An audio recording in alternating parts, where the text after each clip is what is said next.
लोकसभा निवडणुकीच्या निकालानंतर महाराष्ट्राच्या राजकारणात एक वेगळं चित्र पाहायला मिळालं।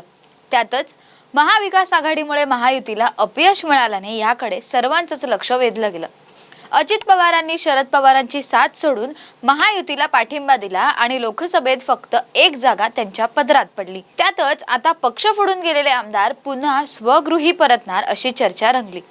अजित पवारांच्या राष्ट्रवादीत असलेले 18 ते 19 आमदार आमच्या संपर्कात असल्याची माहिती काही दिवसांपूर्वी राष्ट्रवादी शरदचंद्र पवार गटाचे आमदार रोहित पवार यांनी दिली होती। पण आता त्यासोबतच शिंदेंच्या सेनेत असलेले शिलेदार पुन्हा एकदा ठाकरेंच्या सेनेत घर वापसी करणार असल्याची चर्चा रंगली। पण या सगळ्या चर्चा सुरू असताना राष्ट्रवादीचे आमदार अमोल मिटकरी आणि शिंदेंच्या सेनेचे आमदार संजय शिरसाट यांनी हा दावा फेटाळला। मुख्यमंत्री एकनाथ शिंदे यांची साथ देत ठाकरेंच्या 40 आमदार गुवाहाटीला गेले आणि त्यानंतर झालेलं राजकारण हे संपूर्ण महाराष्ट्राने पाहिलंच।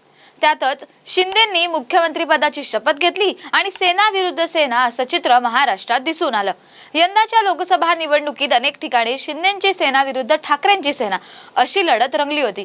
पण ह्या लढतीत मुंबई विभागात 3 जागा ठाकरेंच्या पदरात पडल्या आणि ठाकरे बाणा महाराष्ट्रात पुन्हा एकदा झळकल्याने शिंदेंच्या सेनेतील आमदारांमध्ये नाराजी आणि अस्वस्थता दिसून आली।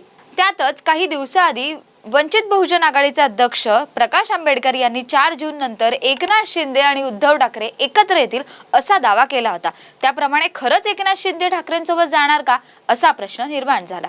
ज्या आमदारांनी शिंदेंची साथ दिली त्यांनी तटस्थ राहून आपली भूमिका स्पष्ट ठेवली। त्यामुळे त्या आमदारांचा ठाकरे गटात प्रवेश होण्याची शक्यता व्यक्त केली जाते। पण सध्या मुख्यमंत्री एकनाथ शिंदे यांच्या शिवसेनेत एकनाथ शिंदेंसह एकूण 42 आमदार आहेत।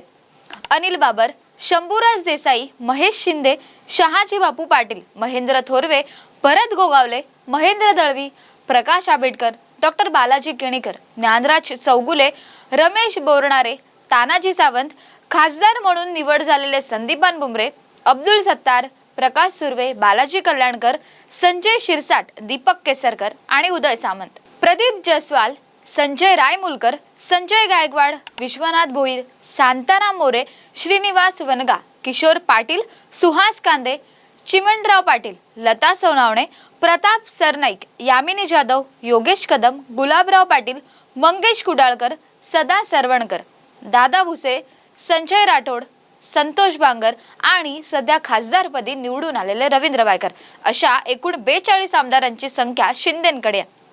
अनेकांनी हे दावे फेटाळले जरी असले तरी शिंदे गटात फूट पडण्याची शक्यता मानली जाते। 40 आमदारांनी उद्धव ठाकरेंची साथ सोडली आणि त्यानंतर त्यांच्यासाठी मातोश्रीचे दार कायमच बंद राहिल्याचं दिसून आलं।